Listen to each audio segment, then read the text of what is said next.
Queridos irmãos e amigos, sejam bem-vindos mais uma vez ao programa Aroma de Vida, um programa comprometido com a exposição bíblica da Palavra de Deus. Por quê? Porque a Palavra de Deus é a verdade e Jesus orou a Deus o Pai pedindo: Pai, santifica-os na verdade, a tua palavra é a verdade. Essa é a certeza que temos. Por isso, a Constante TV tem o compromisso com a exposição da Palavra de Deus. E o programa Aroma de Vida tem essa proposta, ser um programa de exposição de livros completos da Bíblia. Estamos agora expondo versículo por versículo e, se Deus assim permitir, nós chegaremos ao último capítulo desta preciosa carta, a carta escrita pelo apóstolo Pedro, que tem muito a ver conosco, porque o contexto social de rejeição, de aversão e de crítica ao cristianismo por parte dos conterrâneos e contemporâneos dos cristãos para os quais Pedro escreveu é bem semelhante ao que nós estamos vivendo hoje, a essa onda anticristã que está surgindo, ganhando volume e se tornando cada vez mais forte. Assim, nós compreendemos bem o que eles passaram e as orientações de Deus através de Pedro para eles serão de grande relevância para as nossas vidas. Nós já consideramos que este primeiro capítulo tem, do versículo 1 ao versículo 12, a exposição da doutrina da salvação.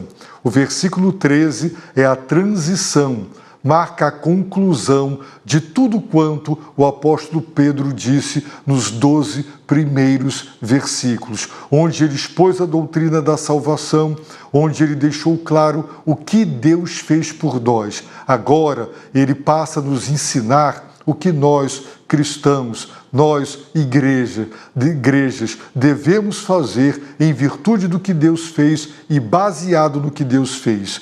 Por isso, nós veremos hoje 1 Pedro, capítulo 1, os versículos 20 e 21, que estão bem ligados aos versículos 18 e 19, que já consideramos na mensagem anterior. Diz assim o texto sagrado: conhecido já antes da fundação do mundo, mas manifestado no fim dos tempos em vosso favor, por intermédio dele, credes em Deus, que o ressuscitou dentre os mortos e lhe deu glória, de modo que a vossa fé e esperança estejam em Deus. Ora, o apóstolo Pedro deixou claro que estamos com o entendimento pronto para entrar em ação, porque ele nos preparou com a doutrina da salvação e devemos entrar em ação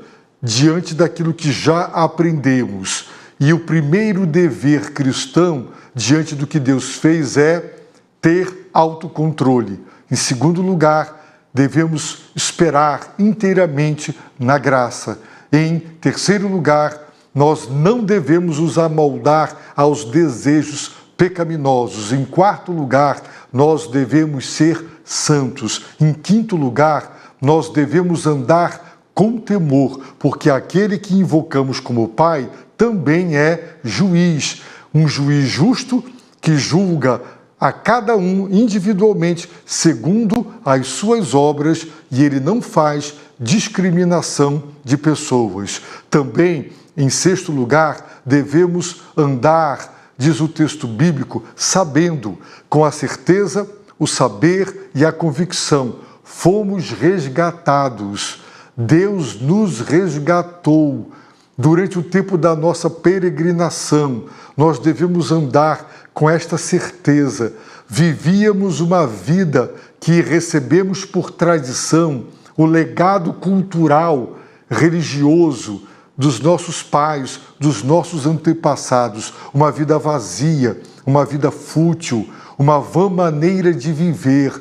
E Deus nos resgatou dessa vida. E Ele o fez mediante o pagamento. É muito importante lembrar que toda libertação E a redenção, que é uma libertação, não é uma libertação para viver livre, sem senhor e sem dono. Esta linguagem, a linguagem da redenção, é a linguagem comercial das praças públicas, quando um escravo era comprado, um escravo era vendido. Mediante o pagamento de preço, ele era retirado do domínio, do poder, do controle daquele senhor, e a partir de agora ele pertencia a um novo dono, a um novo senhor, a um novo proprietário. Deus nos resgatou. Nós saímos de debaixo do domínio do pecado, deste mundo caído e pervertido e das forças espirituais malignas, não para vivermos em liberdade, mas para nos tornar escravos, servos de Deus. Hoje temos o Senhor, Ele é o nosso Senhor, é o nosso proprietário, Ele é o nosso dono. Então andai sabendo, temos dono. O nosso dono é Deus o Pai, mediante o sacrifício do seu Filho, o sangue derramado por Jesus. Esse foi o preço. Não foi com coisas corruptíveis, como prata ou ouro, que eram extremamente preciosos e ainda são nos dias de hoje, mas foi com o sangue do Cordeiro de Deus, de Jesus Cristo, o Filho de Deus. O sangue dele é o único sangue, ou seja, a sua vida que foi morta, portanto o sangue foi derramado, é a vida daquele que disse: quem me convence de pecado? Pedro diz nessa carta, nesta primeira carta, no capítulo 2, verso 22, vejamos o que ele disse. Ele, e ele está se referindo a Jesus, não cometeu pecado, nem engano algum foi achado na sua boca. Por quê? Porque ele é o Cordeiro de Deus, ele é o Cordeiro sem defeito e o Cordeiro sem mancha.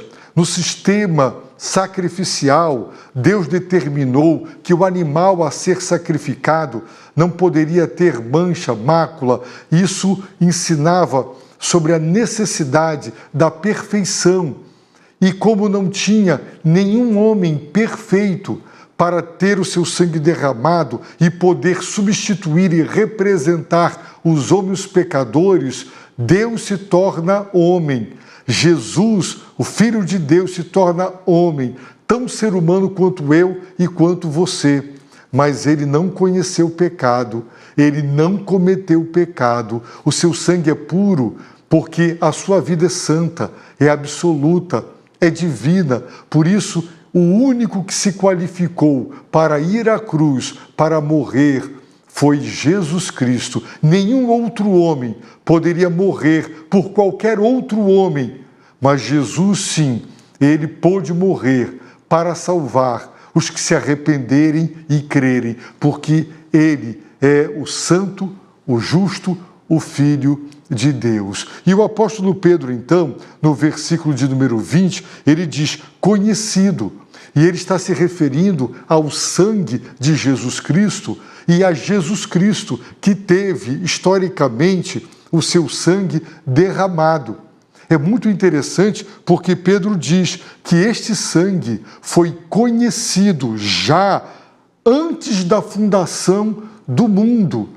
Esta palavra conhecido, este verbo, literalmente pré-conhecer, pré-ciência, Pedro já tinha dito que os cristãos foram eleitos segundo a presciência de Deus Pai. Esta presciência não implica apenas em conhecimento prévio, antecipado de tudo e de todas as coisas. Inclui um plano, inclui um propósito. Pedro está afirmando que o sangue de Jesus, ele foi pré-conhecido já antes da fundação do mundo, antes que Deus criasse o universo. Em primeiro lugar, quando se constrói, você lança a fundação. Antes de Deus lançar a fundação, os fundamentos, os alicerces do seu universo, este sangue foi pré-conhecido. Deus, o Pai, criou. e a decisão de criar de Deus o Pai, de Deus o Filho, de Deus o Espírito Santo. Esta decisão foi uma decisão que implicou em criar seres capazes de pecar. Os anjos eram capazes de pecar e, infelizmente, pecaram. O homem foi criado capaz de pecar e ele pecou, infelizmente. Após a queda, o homem não é mais incapaz de pecar. Ele é capaz de pecar, mas ele agora não consegue mais deixar de pecar, porque ele é pecador. Mas Adão, ele foi criado capaz de pecar, porque Deus fez o homem à sua imagem e semelhança. Deus não fez robôs pré-programados para cumprirem à risca, à cega e de modo irracional um plano. Não, Deus criou, o homem foi criado à sua imagem e semelhança e ele foi criado capaz de pecar. Poderia não ter pecado, mas ele escolheu pecar. É muito importante compreender que, ao dizer que o sangue de Cristo foi pré-conhecido, conhecido já antes da fundação do mundo, é para deixar claro que o derramar do sangue de Jesus não foi um plano B. Deus não foi pego de surpresa pela queda. Deus sabia que a queda aconteceria antes mesmo de criar o universo, muito antes de criar o ser humano. E no seio da triunidade divina, o Pai, o Filho, o Espírito, a natureza destas três pessoas é divina.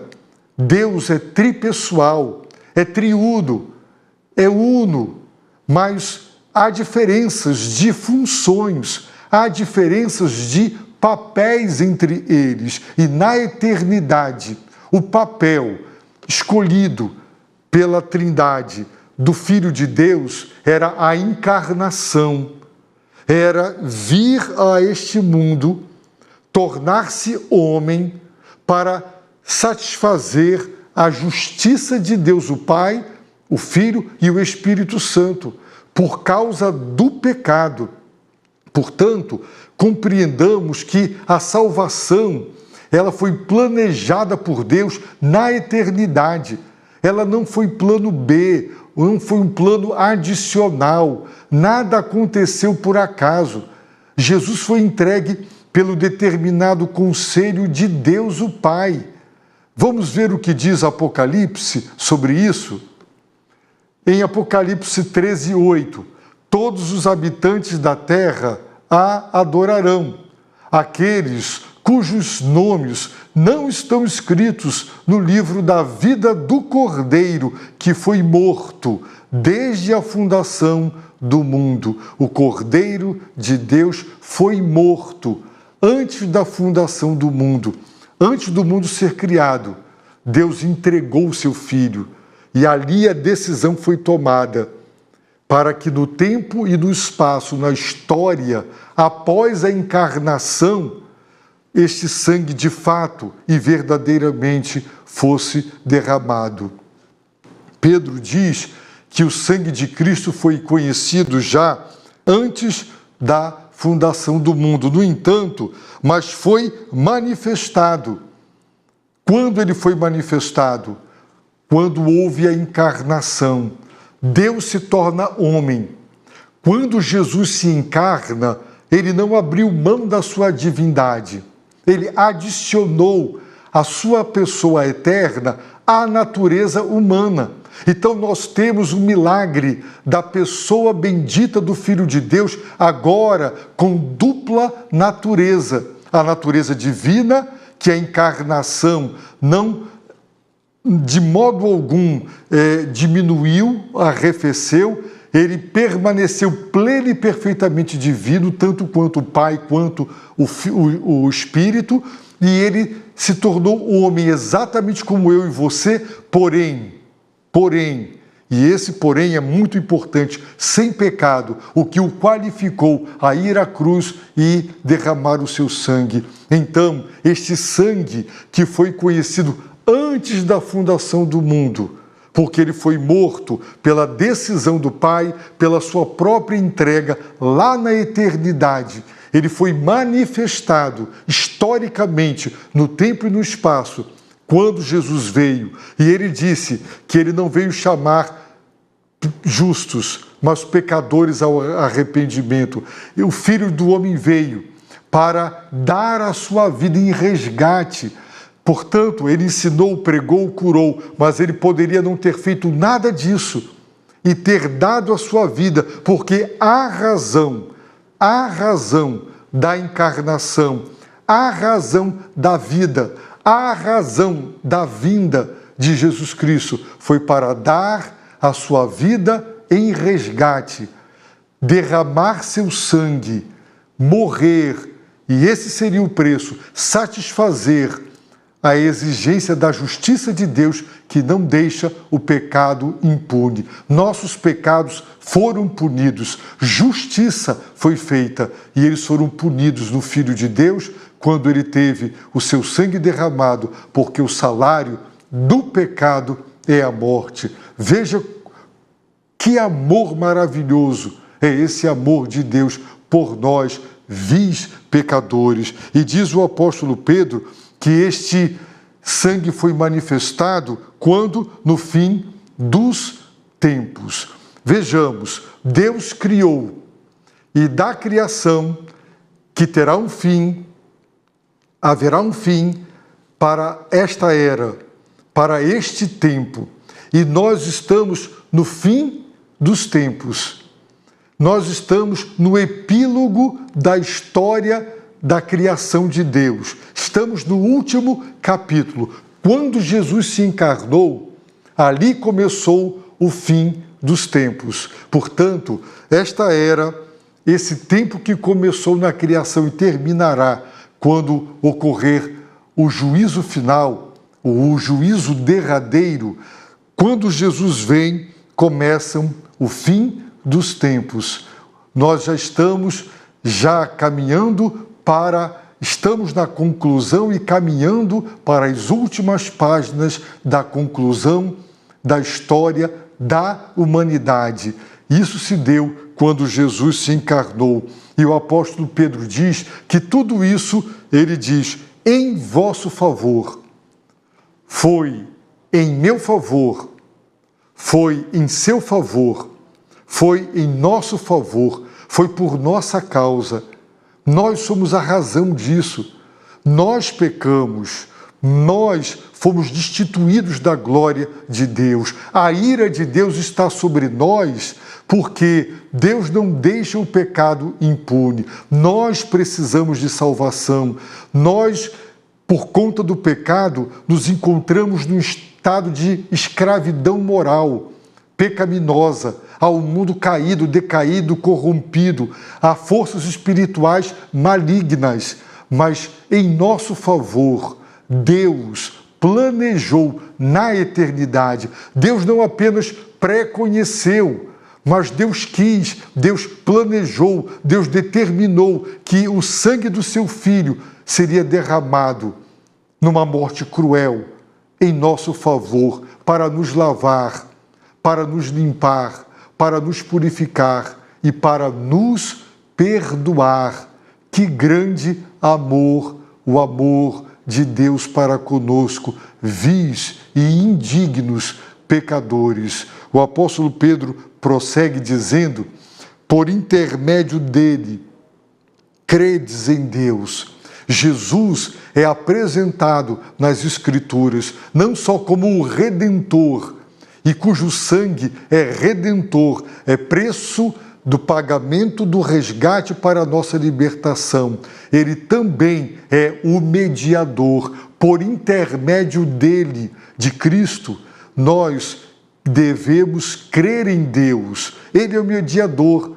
Muita gente quer crer em Deus através de Maria, através dos santos ou através de outros mediadores. Triste ilusão, triste engano. Por intermédio dele, credes em Deus. Só é possível crer em Deus o Pai por intermédio dele. Ele é o único mediador entre Deus e os homens. Não há outra alternativa, não há outra opção, porque todos são pecadores. Só Ele é o Cordeiro sem defeito e sem mácula, só o seu sangue. Portanto, Ele é a nossa única esperança, Ele é o nosso intermediário e mediador. E a certeza que temos disso, de que Ele é único mediador, está no fato de que Pedro diz que Deus o ressuscitou dentre os mortos. Ora, num país onde existe pena de morte, um homem é julgado, ele é preso, depois de passar algum tempo, vem a execução, e ele é executado, pena de morte. Imaginemos que surge um fato novo, uma testemunha nova, e fica claro uma coisa: ele não era culpado. O culpado era outro, mas agora ele já foi executado. A pena de morte foi aplicada. Como reverter, pedir desculpas à família, indenizar, mesmo que valores suntuosos? Uma vida vale mais do que qualquer indenização. Os juízos humanos não podem reverter a pena de morte, mas quando Deus ressuscita Jesus, Ele está revertendo. Jesus foi julgado e condenado por 2 tribunais. Primeiro o tribunal judaico, depois o tribunal romano.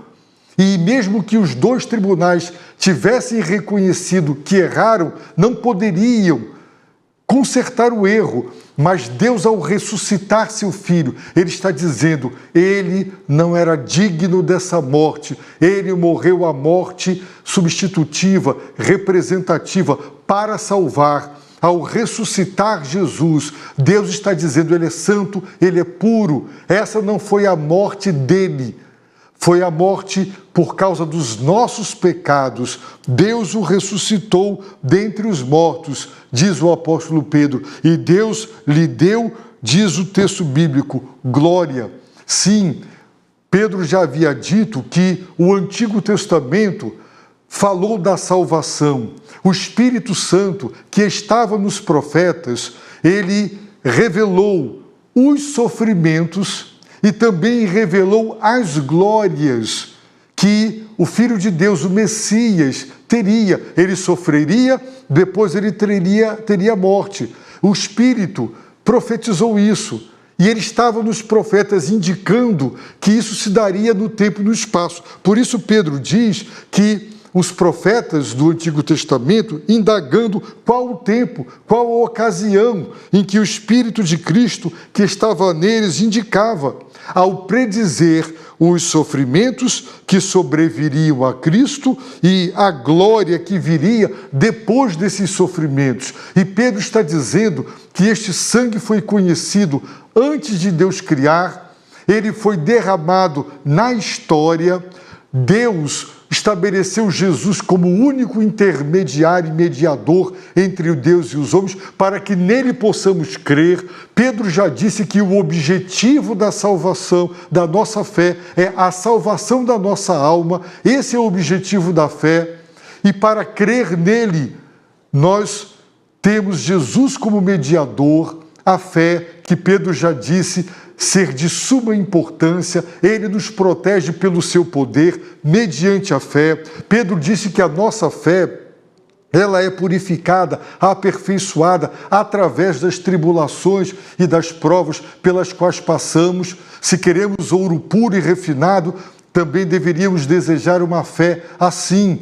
Então, credes em Deus, e agora nós estamos vendo quais são as glórias que vieram após os sofrimentos de Cristo. Deus o ressuscitou, lhe deu a vitória, Deus o endossou, o vindicou, mostrou que ele era inocente. Diz o texto bíblico, lhe deu glória, de modo que a vossa fé, tão importante e já destacada por Pedro, e a vossa esperança, nós fomos regenerados para uma viva esperança.